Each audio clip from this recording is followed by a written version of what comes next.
¿Cómo le va? Bienvenido a su programa Pensamiento Analítico, el programa en el cual analizamos los temas de la vida cotidiana con un punto de vista psicoanalítico, intentando ver un poco más allá cuáles son las razones inconscientes y la psicodinámica de estas cosas que nos pasan a todos.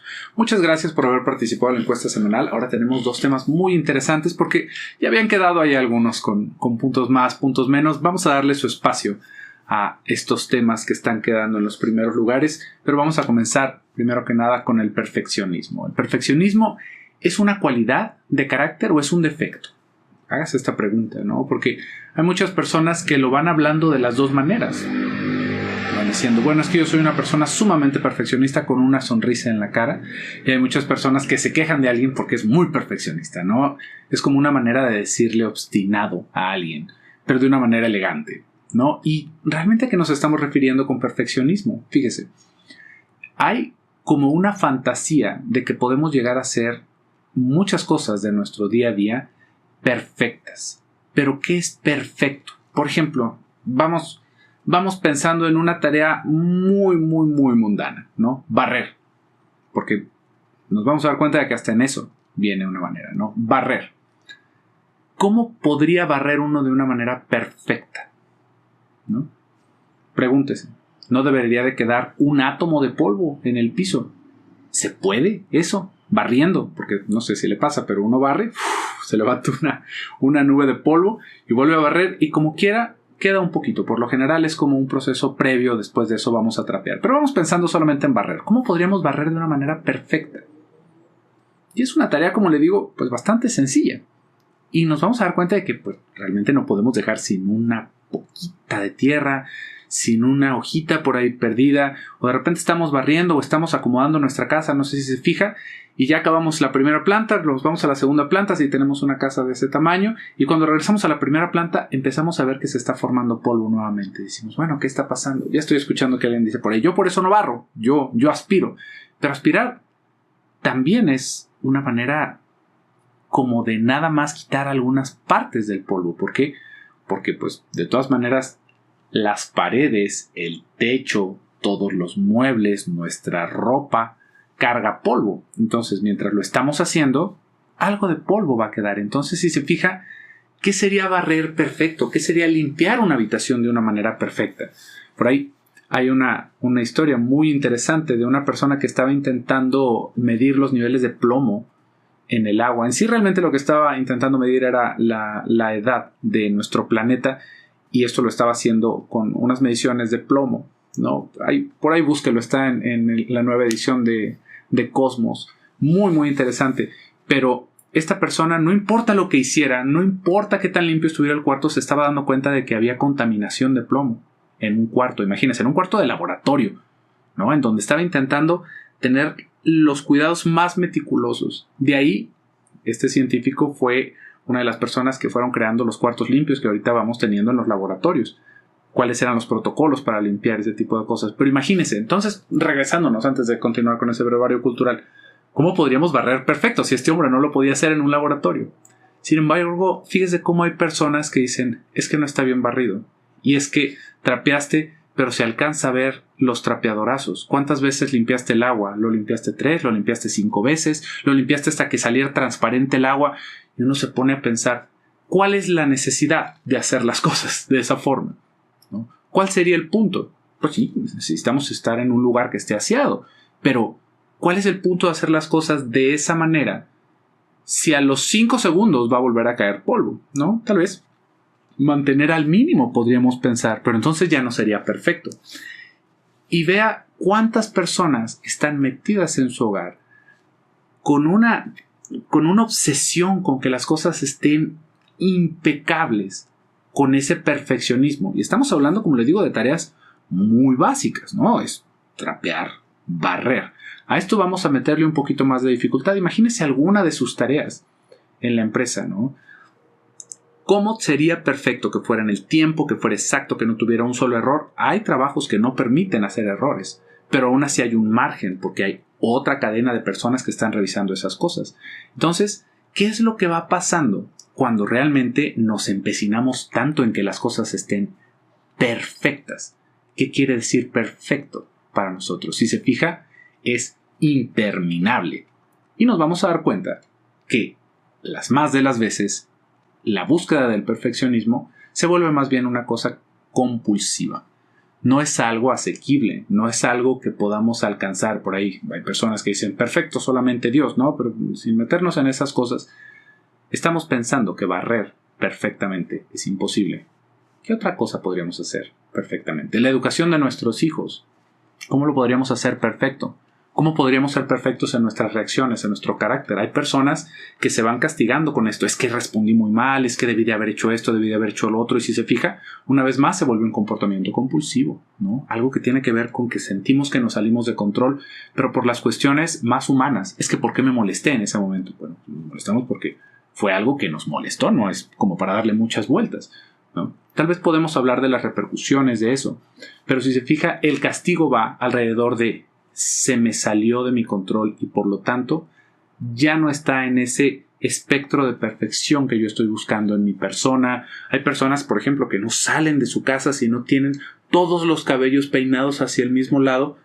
Nada más vamos pensando cuántas horas, hombre, se gastan en eso, ¿no? En salir con la camisa perfectamente planchada, con los zapatos boleados todos los días, que si se fija es algo, una vez más, que podemos llegar a ver como, wow, mira cuánto esmero, cuánto empeño está teniendo esta persona, ¿no? El cuello de su camisa siempre está perfecto, no tiene una manchita en su saco, ¿no? Realmente si se pone a ver a profundidad dice, qué tortura debe de ser para esa persona, ¿no? Aunque haya personas que tal vez lo vayan reportando como que es un gozo para ellos, porque es estarle tallando hasta la última manchita de todas las cosas. Vamos a pensar cuánto tiempo se pasa en eso. ¿Cuántos años de nuestra vida? Fíjese, ¿cuántos años de nuestra vida pasamos planchando ropa? Planchando ropa para que se vuelva a arrugar en ese mismo día. ¿Cuánta energía eléctrica gastamos? ¿No? ¿Cuánto tiempo de nuestra vida se nos van a hacer esas cosas? Y esto, hay muchas cosas, por ejemplo, imagínense que no barriéramos, ¿no? Pues estaríamos en pilas de basura. Por supuesto que se tiene que barrer, pero cuando se vuelve como esta persecución de que todo debe de quedar perfectamente, una vez más vamos a entender que esto más bien tiene que ver con una conducta compulsiva, con algo que si se fija se quiere escapar de nuestro inconsciente. Hay cosas que tienden a asomarse, de repente nos vamos a dar cuenta, como por ejemplo personas que son muy pulcras con su apariencia, con su aseo, van teniendo comportamientos sexuales muy específicos también. Por ejemplo, son personas que pueden llegar a disfrutar mucho de una relación sadomasoquista, ¿no? Son personas que pueden estar girando esto alrededor de un fetiche, ¿no? Y uno podría decir, bueno, pero ¿cómo es que está tan limpio en un lado y podríamos pensar tan sucio en el otro, ¿no? Porque así es como se van viendo ese tipo de conductas, como si fuera algo sucio.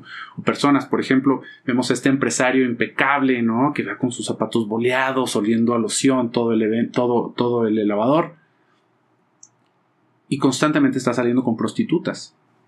Que si pensáramos en una cuestión de higiene, pues no es ni cercanamente lo que deberíamos estar buscando como un estándar, ¿no? ¿Qué es lo que está pasando ahí? Si se fija, hay este tipo de comportamientos, cuando lo vamos pensando como una compulsión, tienen más que ver con la función de ocultar esas otras partes o de intentar hacer una balanza moral mentalmente. Esto también lo alcanzamos a ver en personas, por ejemplo, que tienen estos comportamientos sumamente altruistas, ¿no? Por ejemplo, por ahí tenemos algunos ejemplares en la historia, por ejemplo Gandhi, o por ejemplo la Madre Teresa. No me vaya a dejar que yo le cuente la historia de esas personas, está sumamente documentada. Por ejemplo, esta persona, imagínese Gandhi, ¿no? Es un dato duro esto, no es un cuento, lo puede verificar. Esta persona que estaba con toda esta manifestación de paz, pacífica, que no fuera ninguna de estas cosas, era una persona que se caracterizaba por dormir con muchachas menores de edad para probar su carácter, para no caer en tentación. Uno podría decir, bueno, no bastaba nada más con no dormir con ellas, ¿no? Era dormir, estar en la tentación y no empezar a involucrarse sexualmente. Yo no podría decir, bueno, eso ya está como más para el otro lado, ¿no? Pero ¿cómo puede ser que un ícono que se estaba viendo, ¿no?, en toda la paz, pudiera tener ese tipo de comportamientos que son para que lo metan uno a la cárcel, ¿no? O por ejemplo, con la Madre Teresa de Calcuta, que muchísimas instituciones la van tomando como un ejemplo de caridad, de cuidado, de vocación a los enfermos, pero también ahí hay un montón de registros y de testigos en donde esta misma persona se negaba a dar tratamiento para el dolor a las personas porque en su creencia eso también era algo que venía de Dios, ¿no? Y que también era un castigo y que también era la penitencia y que también uno tenía que sufrir, ¿no? Y fíjese, era dar hasta que doliera. Allá había una relación con el dolor y esto era lo que le estaba intentando explicar con esta situación del sadomasoquismo, ¿no? Cómo puede haber una parte que pareciera que está inmaculada y por el otro lado se nos está escurriendo lo sádico en nuestro día a día. Y eso es lo que vamos a ver, tal vez no en estos extremos, ¿no? Y no con estas personas ahorita que le estoy poniendo como históricos y que, bueno, vamos a tener un montón de personas de todas las religiones, de todos los cleros que van teniendo este tipo de cosas, ¿no? Porque todos somos humanos, a nadie lo parieron las hadas, ¿no? Todos somos los mismos tipos de animales y educados de una manera diferente, dependiendo de dónde nacimos en el mundo. Todos tenemos estos impulsos y la manera de controlarlos es lo que nos va dando este tipo de características de personalidad.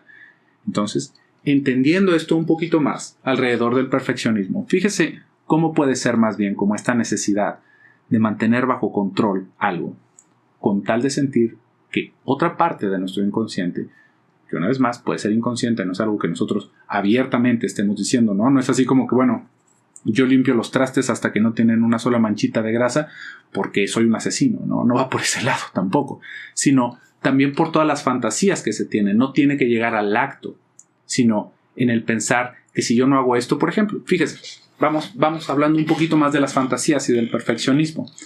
Hay muchas personas que tienen una fijación en cómo se lavan los trastes, el tipo de jabón que se tiene que usar, cuánto tiempo debe de dejárseles el jabón ahí. Fíjese, otra vez, una tarea bastante mundana. Uno como lava los trastes, ¿no? Normalmente, pues, que no se sientan grasosos, que se sienta como que rechinan de limpio y ya estuvo. Pero de repente alguien nos puede decir, ¿cuánto tiempo dejaste los trastes con el jabón?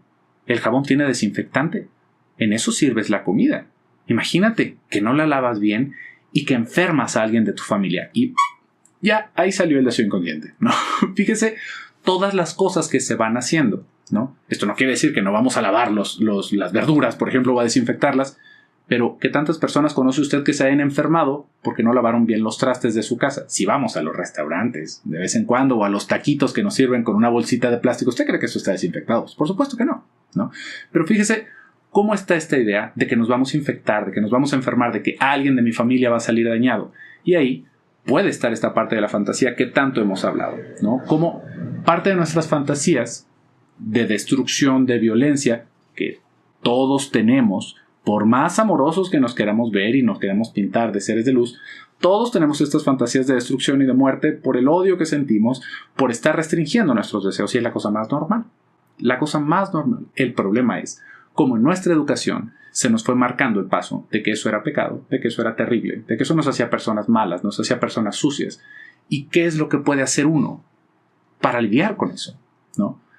Hay muchas personas que se van intentando refugiar, ¿no? en la oración, ¿no? En la penitencia, en hacer ciertas cosas, en servir a los demás, ¿no? Pero todo esto girado alrededor de lo que se siente, ¿no? De a veces esas ganas, de esa envidia que sentimos. Hay personas que abiertamente lo dicen, si tú eres una persona así, dedícate a servir a los demás, eso te ayuda a contrarrestar. Y podríamos pensarlo de una manera enteramente como muy poco abstracta, más bien como muy concreta, que pues sí, ¿no? Mientras uno está haciendo todas esas cosas y sirviendo a los demás, queda poco tiempo para andar pateando vagabundos, ¿no? Es personas en situación de calle, como usted les quiera decir, pero no tendríamos por qué estar ocupando nuestro tiempo en eso. No tendríamos por qué temer tanto a nuestras fantasías atrás de todo esto y de querer como meterle un contrapeso a todo esto. Pero una vez más, nos vamos a regresar a esos videos de al principio, que era el pensamiento mágico. Como todos vamos cargando con esta idea de que si yo estoy pensando algo, puede llegar a suceder, ¿no? Entonces, todo lo que tengo que hacer para contrarrestar. Fíjese, otra cuestión ahí alrededor del perfeccionismo. ¿Cuántas veces se fija usted si dejó bien cerrada la estufa? Si le va cayendo en cuenta todo esto, hay que entender de dónde vienen esos miedos. Que esos miedos están entrelazados con nuestros deseos, de repente de que las personas ya no estuvieran ahí, de que desaparecieran porque nos tienen cansadas de estar haciendo todas las labores del hogar, de que no están gritando todo el día, de que no me agradecen el tiempo y el esfuerzo que yo estoy haciendo, todas estas personas solamente me tienen como un esclavo. Si se fija, eso es un odio que sentimos, pero también con un fuerte amor detrás, porque pues claro que lo estamos haciendo porque queremos, ¿no? No es porque nos estén pagando ni porque estemos esclavizados, sino porque nosotros queremos, ¿no? También queremos proveer, también queremos proteger, también queremos estar con esas personas, que estén bien. Pero también quisiéramos estarnos rascando la pancita en el sillón, viendo la televisión, en lugar de estar haciendo cosas para los demás, y eso nos genera un odio. Y todas estas cosas van de la mano en cómo se va estructurando esta idea de que las cosas deben de quedar perfectas, ¿no? Y también de la mano de todo esto nos vamos a encontrar con otra forma de intentar manipular este tipo de situaciones en nuestro inconsciente y que tiene que ver más bien con procrastinar, ¿no? ¿Por qué? Porque habíamos dicho desde un principio que perfecto nada va a quedar, ¿no? Vamos a dejarlo lo mejor posible, ¿no? Suficientemente bueno, diría Winnicott, en un contexto totalmente distinto, ¿no? Pero suficientemente bueno.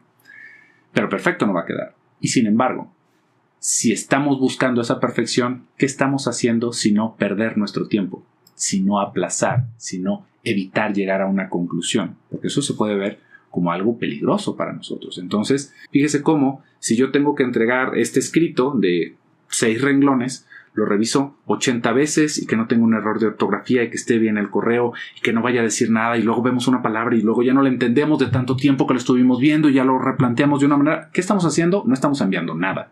Eso es lo que está pasando. Estamos evitando enviar ese escrito. Estamos evitando concluir. Y estamos evitando concluir por el miedo que tenemos de ir a hacer algo incorrecto, de detenernos, ¿no? Por lo tanto, resulta, si se fija en una cuestión económica, ¿no? Psicodinámica, más eficiente no hacerlo, ¿no? Porque así me aseguro completamente de que no me va a salir mal. Si yo no hago nada, estoy seguro de que no me voy a equivocar al hacer las cosas, al menos, ¿no? Entonces, todo se acaba postergando, todo se acaba dejando a alguien más, o todo se acaba ocultando alrededor de que tiene que quedar perfecto.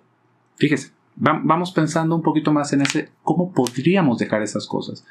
Usted se ha puesto a pensar, por ejemplo, en estos pintores famosos, ¿no? Leonardo da Vinci, Van Gogh, el que usted guste. ¿En qué momento dejaban de pintar? Porque pues no es como que estén pintando algo. Uno podría pensar, si estoy dibujando un mapa, pues ya hasta que quede el mapa está bien, ¿no? Pero ¿en qué momento acabamos una pintura? ¿En qué momento se termina? Podríamos seguir metiéndole detalles, podríamos seguir haciendo más cosas, podríamos seguirle poniendo todo, ¿no? Pero ¿en qué momento se acaba? Y si se fija, no hay un final, sino el que nosotros le ponemos a ese tipo de empresas. Y esto de las pinturas, bueno, no porque todos pintan, ¿no? Sino por entender que esto ya es suficientemente bueno para mí. No está perfecto, pero ya está terminado, porque perfecto nunca va a quedar. Porque perfecto nunca va a quedar como en mi cabeza. Nunca va a ser todo al mismo tiempo. Nunca voy a cumplir todas las expectativas de las personas. Nunca voy a estar perfecto para los demás. Voy a estar suficientemente bueno para mí y posiblemente para algunos otros. Pero mientras me siga enfocando en que las cosas salgan perfectas, vamos a estar detenidos. Y esto como una pequeña reflexión sobre el perfeccionismo para que podamos continuar con el siguiente tema en el siguiente video, que les recuerdo que tenemos los lunes y los jueves a las 11 del día en horario mexicano. Todas las semanas tenemos estos videos para que usted siga participando con sus comentarios, con las encuestas, que con eso es con lo que hacemos estos videos, que son para usted. Yo me despido por el día de hoy, soy José Luis Amarripa, hasta pronto.